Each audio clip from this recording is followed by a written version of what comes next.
next aspect of traditional martial arts that I want to defend is basically the one-step fighting, what in Korean we call the daryun, okay, or in Korean martial arts we call the daryun.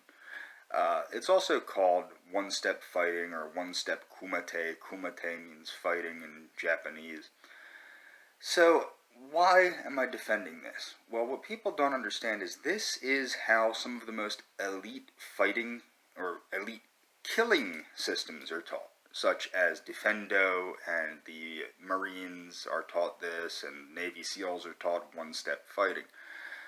Why is this? Well, the reason it's taught in one-step fighting, it's also taught in grappling like this. In, in judo, it's taught when you're trying to set up a grappling technique. You don't just roll like crazy. Just like in karate or Tang Soo Do, when you're teaching people how to attack and defend, or attack and counterattack, you don't just let them go nuts. That would defeat the purpose.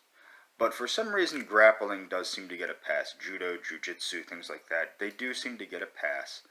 And I did recently read, and I'll put it in the a link in the description, about the Karate do Kaioshin, or Kaiyohan, by Master Funakoshi, where he mentions in the back there's one-step fighting from the knees, which is pretty interesting because in Tang Soo Do we don't do that, but it's an interesting thing because it takes away the fear of falling to the ground, okay, and that's a big fear, okay. But with Tang Soo Do, we're a kick-heavy martial art, so a lot of our il-soo-sik have kicks and stomps and things like that, and that would be hard to do from a kneeling position. Whereas in judo, you can do that. And I believe that's where Master Funakoshi got it, because everybody knows Master Funakoshi cross-trained with Master Kano from judo and da-da-da-da-da. So my defense is this. People go, well, this is not reality-based. One-step fighting is not reality-based, okay? There's a couple reasons this is true. As I stated, when you're teaching people how to set up techniques of attack and counterattack, of course it's not going to be reality-based. You have to teach them how to do the technique, and they need to drill the technique before they can use the technique. The other reason is, in things like Defendu and things like are taught in the United States Marine Corps and things like that, a lot of these techniques will severely harm or kill somebody if they're done full force and in an uncontrolled manner. And a lot of people go, well, that's not true. A decent boxer can show that he defends himself without killing you. Yes, because boxing is different than Tang Soo Do. In Tang Soo Do, we aim to cripple or kill the opponent. That is why the techniques they're very lethal techniques in the il-soo-sik. Now, people don't know that because they're being trained in a controlled way. The other reason is, you don't want to scare away everybody that comes into the dojon, or the gym. Why? Okay? Well, the reason why is not simply to make money. That's what everybody would say. Well, you just want to make money off these people.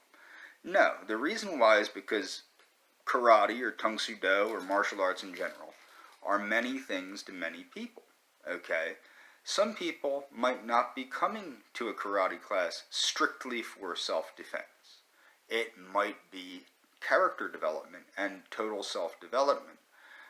Martial arts is total self-development. Tang Soo Do is heavy on the moral and character development of the Tang Soo Do practitioner, as is Shotokan karate, or Funakoshi's karate.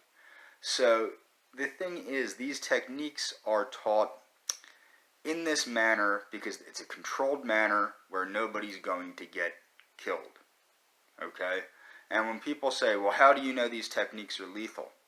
Well, the Marines, the Navy SEALs, and other elite fighting groups have no problem implementing techniques that are virtually identical to Tang Soo Do in life or death combat, killing their adversaries. That's how we know it works. Also, if anybody has been in a fight and has implemented the techniques of Tang Soo Do, they do work. I know they work because I've used them.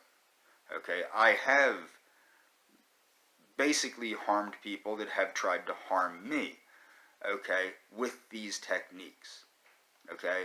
And I'm not recommending people harm one another unless somebody is seeking to harm them, but yes, these techniques do work and they are very effective, okay? And with free fighting, same thing with free rolling, okay?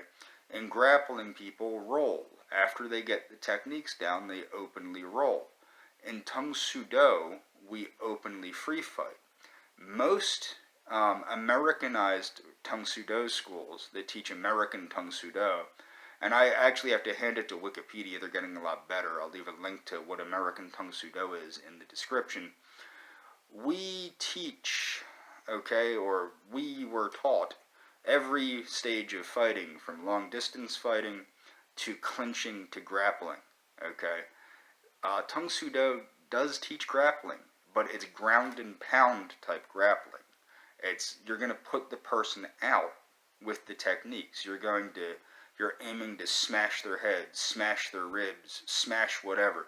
That's the difference between Tang Soo Do, how Tang Soo Do teaches fighting on the ground versus some other systems.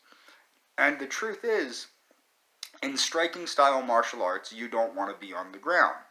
And probably in grappling style martial arts, you don't want to be wrapped up with somebody on the ground while 3 other people are stomping your freaking head in.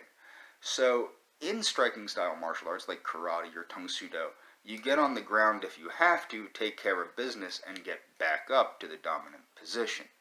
And that's all for this video.